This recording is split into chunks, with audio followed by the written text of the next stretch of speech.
ഇന്ന് നമ്മൾ കാണാൻ പോണത് KD ദ ഡെവിൾ എന്ന സിനിമയാണ്. പക്ഷെ അതിനു മുന്നേ സെമ്മത്തിമര് എന്നൊരു സിനിമ ഞാൻ മുന്നേ റോസ്റ്റ് ചെയ്ത് വെച്ചിട്ടുണ്ട്. അതുകൊണ്ട് ആ സിനിമ കണ്ട് സർവൈവ് ചെയ്ത ആരെങ്കിലും ഉണ്ടെങ്കിൽ ദയവ് ചെയ്ത് അവര് മാത്രം ഈ വീഡിയോ കാണുക. കാരണം ഇത് സഹിക്കാവുന്നതിനും അപ്പുറമാണ്. ഇത് உங்களுக்கு ഒരു ചിന്ന വാർണിംഗ് ദാ. ഈ അപരാധത്തിന്റെ തുടക്കത്തിൽ ആരൊക്കെയോ ചേർന്ന് വേറെ ആരൊക്കെയോ കൊല്ലുകയാണ്.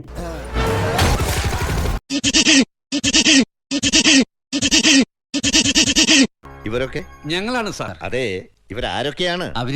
അവരാരെങ്കിലും ആയിക്കോട്ടെ സാർ. ഇയാളാണ് സൂറപ്പ. സൂറപ്പയുടെ വീട്ടില് ഒരു കല്യാണം നടക്കുകയായിരുന്നു. പെട്ടെന്ന് എവിടെന്നൊക്കെയോ കുറെ പോലീസുകാർ വന്ന് ആ കല്യാണം മുടക്കുകയാണ്. കാരണം അയാൾ സിറ്റിക്കുള്ളിലേക്ക് കടന്നിരിക്കുന്നു. എന്നപ്പാ ഇത്? அப்படினா அவ சிட்டிக்குள்ள நுழைஞ்சிட்டாளா சாமி? ആരാണിത്? അത് സിറ്റിക്കുള്ളിലേക്ക് നുഴഞ്ഞവൻ തന്നെ. അപ്പോഴേക്കും സൂറപ്പയുടെ ഭാര്യ വീടിന്റെ ഉള്ളിലേക്ക് പോയി ഏതോ ഒരു മരപ്പെട്ടി എടുത്തോണ്ട് വരികയാണ്.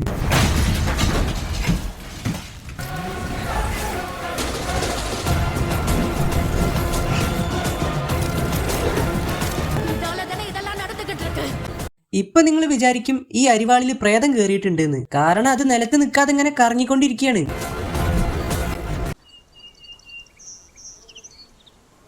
கால் கிலோ துரு பிடிச்ச இரும்புன்னு சொல்லி கிண்டல் பண்ணாத தம்பி. வரலாறு படைச்ச அருவாயுது. ഇയാളെയും ഇയാളുടെ കുടുംബത്തെയും കൊല്ലാൻ വേണ്ടി ആരും ഇങ്ങോട്ട് കെട്ടിയെടുത്തിട്ടുണ്ട്. ഉള്ള സമയം കൊണ്ട് എവിടെങ്കിലും പോയി ഒളിഞ്ഞ് ജീവൻ രക്ഷിക്കാൻ നോക്കാതെ ഇയാൾ അരിവാളിന്റെ ചരിത്രം ഛർദ്ദിക്കാൻ നിൽക്കാണ്.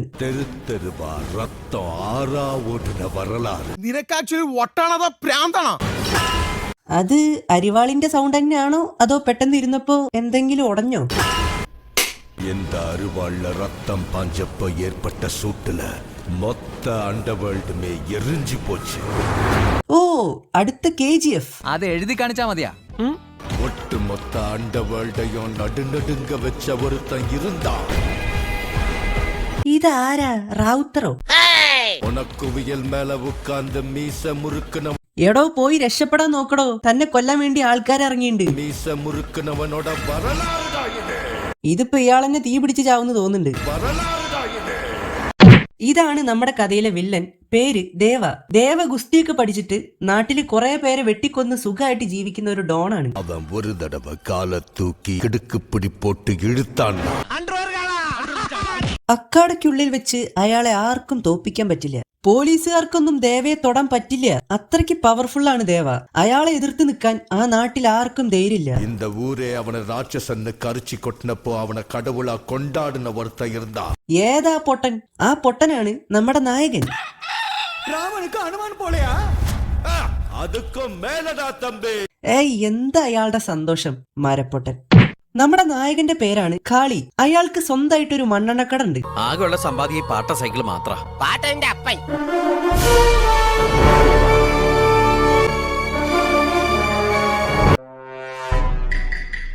ഇയാൾ ഇടയ്ക്കിടയ്ക്ക് ദേവയുടെ അഖാഡയിൽ പാല് സപ്ലൈ ചെയ്യാനൊക്കെ പോവാറുണ്ട്. ദേവണ്ണന്റെ ഒരു ഭക്തനാണ് കാളി. അതുപോലെ തന്നെ സ്വന്തം ചേട്ടനെയും കാളിക്ക് ജീവനാണ്. പക്ഷെ അയാള് കാളിയോട് സംസാരിക്കാറില്ല. അവന് ബുദ്ധിയുണ്ട്. കാരണം എന്താന്ന് വെച്ചാ ചെറുപ്പത്തിലെ ഏട്ടൻ പഠിക്കാൻ വിട്ടാക്കിയപ്പോ കാളി പഠിക്കാൻ പോവാതെ പണിക്ക് പോയി. അതുകൊണ്ടാണ് ഏട്ടൻ കാളിയോട് മിണ്ടാത്തത്.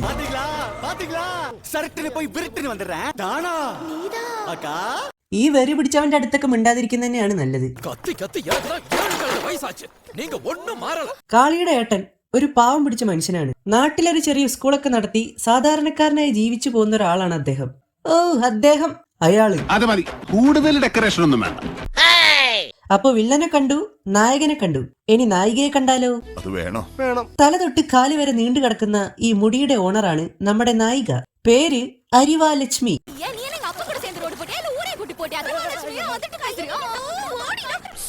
എന്താ ചന്തേ? அவங்களுக்கும் தெரியும் சரக்கு இன்னைக்கு அவங்க கடையில இல்ல ரோட்ல இருக்குதுன்னு. എന്തോന്ന് അടവ്? ഈ പടത്തില് കാളി തൊള്ള തുറന്നാല് ഉറങ്ങുമ്പോഴേ അത് അടയ്ക്കും.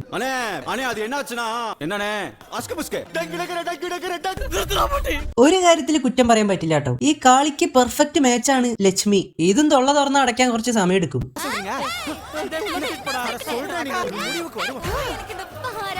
சீராட்டெல்லாம் பிடிக்காதுப்பா, எனக்கு வெக்க வெக்கமா இருக்கு. என்ன கியூட்டா பண்றியா? கியூட்டா இல்ல. என்ன என்ன என்ன என்ன ஐயோ ஐயோ கொறச்சிட்டு வருது.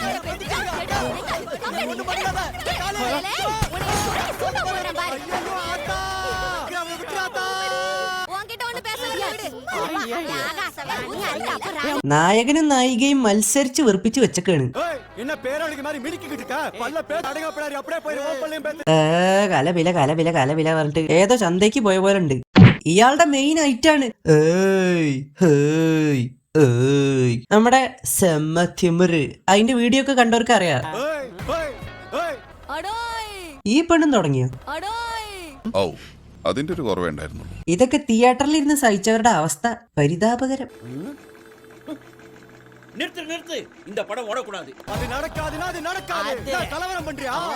അങ്ങനെ ഒരു ദിവസം കാളിയും കാമുകിയും കൂടെ ഒരു സിനിമ കാണാൻ പോവുകയാണ്. നോക്കുമ്പോ അതേ തിയേറ്ററിൽ ദേവയും അവന്റെ ഭാര്യയും വന്നിട്ടുണ്ട്. അവിടെ വെച്ച് ദേവയെ കൊല്ലാൻ കുറെ ഗുണ്ടകൾ വരികയാണ്.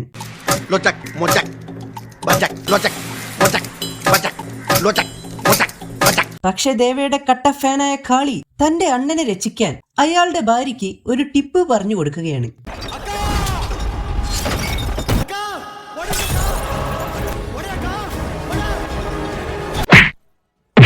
അതിപ്പോ ലാഭായല്ലോ.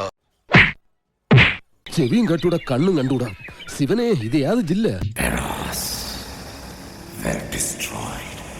കിളി പോയിന്ന്. മണ്ട പൊട്ടി ചോര ഒലിച്ചു നിൽക്കണ ദേവ എന്തൊക്കെയോ ഇംഗ്ലീഷിൽ പറയുന്നുണ്ട്.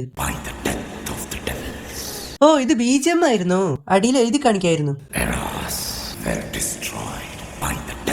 പ്രിയ ഉപഭോക്താവെ, പഴയ ഭാഷയിലേക്ക് തിരിച്ചു പോകാനായി ഒരു കുപ്പി കൂടി തലയിലടിച്ച് പൊട്ടിക്കുക. ഇനി ദേവയുടെ ഇറച്ചിവെട്ടൽ. ബിരിയാണി കട്ട് വേണോ, കറി കട്ട് വേണോ?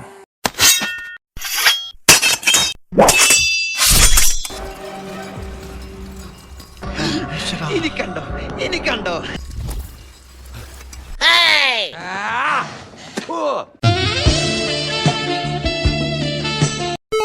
ഞങ്ങൾക്ക് ഇങ്ങനെയുള്ള എന്തെങ്കിലുമൊക്കെ കാണിക്കാതെ വേറെ നിവൃത്തിയില്ലാത്തോണ്ടാണ്.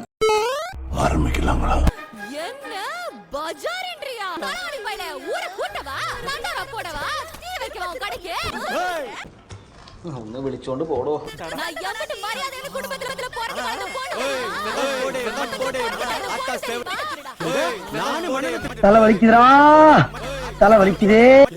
എനിക്കൊരു റിക്വസ്റ്റ് ഉണ്ട്. കുറച്ചു നേരം ഒന്നും മിണ്ടാതിരിക്കാൻ പറ്റുമോ? അധികം ഒന്നും വേണ്ട, ഒരു 5 മിനിറ്റ്. അങ്ങനെ ഒരു ദിവസം അക്കാഡയിലെ പട്ടിഷോ കാണിക്കാൻ വന്ന ദേവയെ കാളി മലർത്തിയടിക്കും.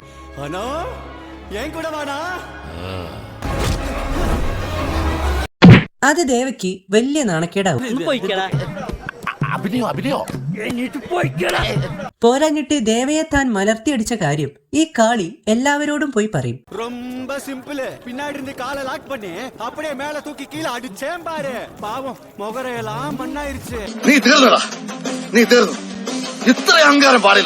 ഇതിന്റെ ഇടയിൽ കഥയിലില്ലാത്ത ഏതൊരു ഭൈരവനെ കുറിച്ചൊക്കെ ഇവര് സംസാരിക്കുന്നുണ്ട്. அந்த பைரவனை பத்தி யாரோ சொன்னதை கேட்டு நீ பேசுற. நான் அவன் கண்ண நேருக்கு நேரா பார்த்த கதைய சொல்றேன். எவ்வளவு பெரிய சாடிஸ்டா இருந்தாலும் எதிரி செத்ததுக்கு அப்புறம் விட்டுட்டு போயிடுவான். ஆனா அந்த பைரவன் എന്താ അതിരുന്ന് തിന്നു വന്ന് പോടോ. ஆனா அந்த பைரவன் அவன் பொணத்தை எரிச்சு அந்த சாம்பல நெத்தில பூசிக்கிட்டு പഞ്ചായത്ത് ഗ്രൗണ്ട് വഴി 2 റൗണ്ട് ഓടി. मैं नायक नहीं, कल नायक हूं मैं. അങ്ങനെ കാളിയുടെ വായ അടയ്ക്കാത്ത കാമുകിയെ ദേവയുടെ ഒരു ഗുണ്ട ആക്രമിക്കുകയാണ്. അതറിഞ്ഞ കാളി ഒന്നും ചെയ്യില്ല. അയാൾ കരഞ്ഞു മെഴുകി. ഇത് മോങ്ങ് അതൊക്കെ നിനക്ക് പറ്റുള്ളൂ.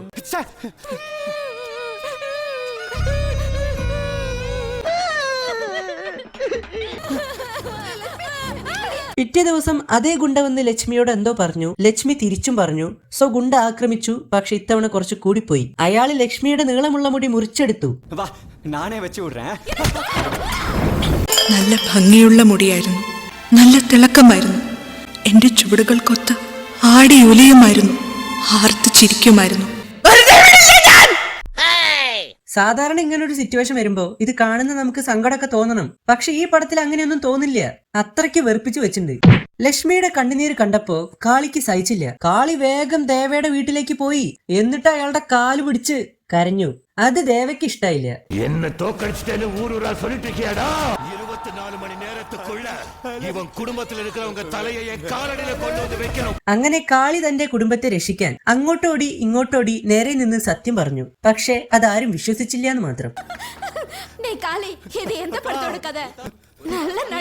എന്താ ചെയ്യേണ്ടതെന്ന് അറിയാതെ നിൽക്കുമ്പോഴാണ് അവന്റെ പഠിപ്പിസ്റ്റ് ആയിട്ടുള്ള ചേട്ടൻ ഭഗവത്ഗീതയിലെ ആ 4 വരി വായിച്ചത്. ഹതോവാ പ്രാപ്സസി സ്വർഗം ജിത്വാവാ ബോക്ഷസേ മഹീം. അങ്ങനെയൊന്നും പറഞ്ഞ അവന് മനസ്സിലാവൂല. ഒരുവേള നീ യുദ്ധത്തില് സെത്തിട്ടാ നേരെ സ്വർഗത്തേക്ക് പോവ. വീര മരണം അത്. അങ്ങനെ ഇതൊക്കെ കേട്ട് നമ്മുടെ കാളിക്ക് ധൈര്യം വരികയാണ്. അതായത് സ്വന്തം കാമുകിയെ ഗുണ്ടകൾ നിലത്തിട്ട് ചവിട്ടിയപ്പോ ഇയാൾക്ക് ധൈര്യം വന്നില്ല. പക്ഷെ ഇപ്പൊ ഈ 4 വരി കേട്ടപ്പോ ഇയാൾക്ക് പെട്ടെന്ന് എവിടെന്നൊക്കെയോ ധൈര്യം പൊട്ടിമുളച്ചു. ഇതാണ് സ്ക്രിപ്റ്റ്. അപ്പൊ കാളിക്ക് ധൈര്യം വന്നു. പടം കഴിയാറായേ. ഇനിയും ധൈര്യം വന്നില്ലെങ്കിൽ ആൾക്കാരൊക്കെ തിയേറ്ററിൽ നിന്ന് എണീറ്റ് പോകും. അതായത് ആരെങ്കിലും ഇതുവരെയൊക്കെ കണ്ടെത്തിയിട്ടുണ്ടെങ്കിൽ. അങ്ങനെ തന്റെ വാളെടുത്ത് കാളിയും ഇറച്ചി വെട്ടാനായിട്ട് ഇറങ്ങിയിട്ടുണ്ട്. ബിരിയാണി കട്ട് വേണോ കറി കട്ട് വേണോ? ലെഗ് പീസ് വേണ്ടവർക്ക് പോയി പെറുക്കിയെടുക്കാം. വെട്ടിക്കോ, വെട്ടി നശിപ്പിക്കേ. എല്ലും കുഴപ്പമൊന്നും ഇല്ലാതെ ആ ഇറച്ചി അങ്ങോട്ട് വെട്ടിയെടുക്കും. ഇത് കിൻഡർ ജോയിന്റ് ഉള്ളിൽ നിന്ന് കിട്ടുന്ന സാധനമല്ല കേട്ടോ, ഒറിജിനൽ ബൈക്കാണ്. ബൈക്ക് അതാണ് ഇങ്ങനെ എയറിൽ നിന്ന് കറങ്ങണ്. ഇത് 2026 ആയിത്രേ. ഇത് എടുത്ത ആൾക്കാര് വീട്ടിൽ കലണ്ടർ ഒന്നും മാറ്റാറില്ലേ? അറിയാൻ മേലാഞ്ഞിട്ട് ചോദിക്കുക.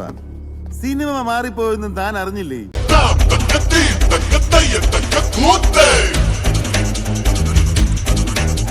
ഇയാൾക്ക് എന്താണ് വയ്യേ? പുറത്ത് ഇത്രയും വലിയ ഫൈറ്റ് നടക്കുമ്പോ വീടിന്റെ അകത്തുള്ള ചേട്ടൻ ഇതൊന്നും അറിയുന്നില്ല. അറിയാത്തതൊന്നും ആവില്ല. അവിറ്റോളുടെ വെട്ട് കൊണ്ടിട്ടെങ്കിൽ ഈ ശല്യം ഒന്ന് തീരട്ടെ പറഞ്ഞിട്ടായിരിക്കും അയാൾ ഇരിക്കുന്നത്. വാഴ വെട്ടിയിടുന്ന പോലെയാണ് ഇയാൾ ആൾക്കാരെ വെട്ടണത്. ഇനി തന്റെ ഏട്ടന് കാളിയുടെ വക ഒരു സ്പെഷ്യൽ രക്തചന്ദനം ഫേഷ്യൽ.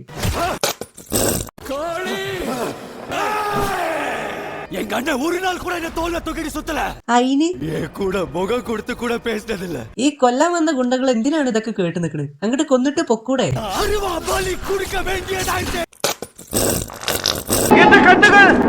ഇതേ സമയം മറ്റൊരിടത്ത് ദേവ നിന്ന് തുള്ളുകയാണ്.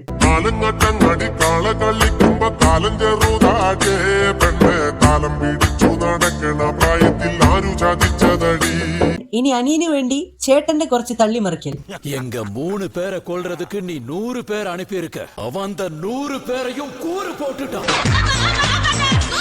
உன் பணத்தை புதைக்க கூட ஆள் இல்லாம பண்ணிடுவான் தேவா.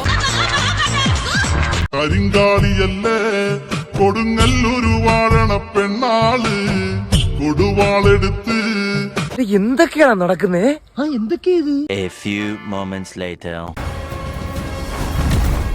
നിന്നെ ഒരുത്തന് വിശ്വസിച്ച് ഞാൻ എന്തൊക്കെയാണ് കാണിച്ചു കൂട്ടിയത്? ആരെയൊക്കെയാണ് ഞാൻ വെല്ലുവിളിച്ചത്? നീ പറഞ്ഞു മനസ്സിലാക്ക്. ഞാൻ വക്കീലുമായിട്ട് വരാം. അതും പറഞ്ഞുകൊണ്ട് അയാൾ അവിടെ നിന്ന് നൈസായിട്ട് മുങ്ങി. പാവം അയാൾ കരഞ്ഞുകൊണ്ടാ പോകുന്നത്.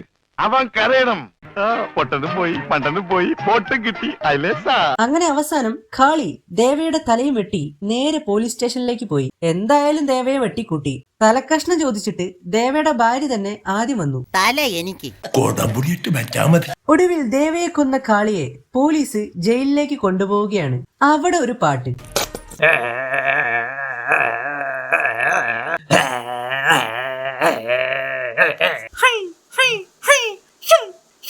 ഒന്നാമത് കുറ്റവാളിക്ക് ഡാൻസ് കളിക്കാനുള്ള പെർമിഷനൊക്കെ പോലീസ് കൊടുക്കൂ. ഇത് ലോകകപ്പല്ല, നിങ്ങളുടെ കെട്ടിയോന്റെ തലയാണ്. അങ്ങനെ ആ തല വെച്ച് ചേച്ചി ഓഫർ ഇടുകയാണ്. அத சுக்கு நூறாக்கி அவன் தலைய கொண்டு வரவனுக்கு தேவாவோட சாம்ராஜ்யத்தையே கொடுக்கிற. கூடவே கடைசி வரைக்கும் நான் அவனுக்கு தாசியா இருக்கிறேன். ഓഫർ പറയാനിടല്ല. അപ്പോഴേക്കും ഒരാളുടെ കാൽപാദങ്ങൾ അവിടെ പതിഞ്ഞു കഴിഞ്ഞു. ഏയ്, ഇത് രൺബീർ കപൂർ ഒന്നല്ല, നമ്മുടെ കാളിയുടെ ഏട്ടനാണ്. ചെറിയൊരു ഗെറ്റപ്പ് ചേഞ്ച്. ഇതൊക്കെ ഇപ്പടി ആയിട്ട് ഇന്നും മേലെ കേട്ടിന്ന കെട്ടി തൂങ്ങി ചാവും. ഒരു മറ്റടത്ത കഥ. നോക്കുമ്പോ കഥ തീർന്നിട്ടില്ല. ഇനി ഏതോ ഭൈരവനൊക്കെ വരാണ്ട്. അയാള് മെല്ലെ വന്നോട്ടെ, ഒരു ധൃതിയില്ല. ആരും ഇവിടെ ചാവാൻ കിടക്കണമെന്നില്ല.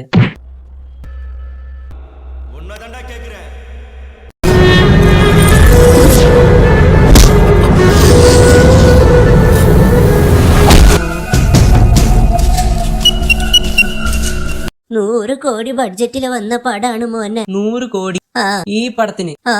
ഈ പെയിന്റ് കലക്കിയ വെള്ളം മോത്തൊഴിക്കാനാണോ 100 കോടി? ഇതിന്റെ സെക്കൻഡ് പാർട്ട് വേഗം വരുമല്ലോ അല്ലേ? പട്ടിണി കിടന്ന് ചത്തില്ലേല് ഞങ്ങൾ വരാം.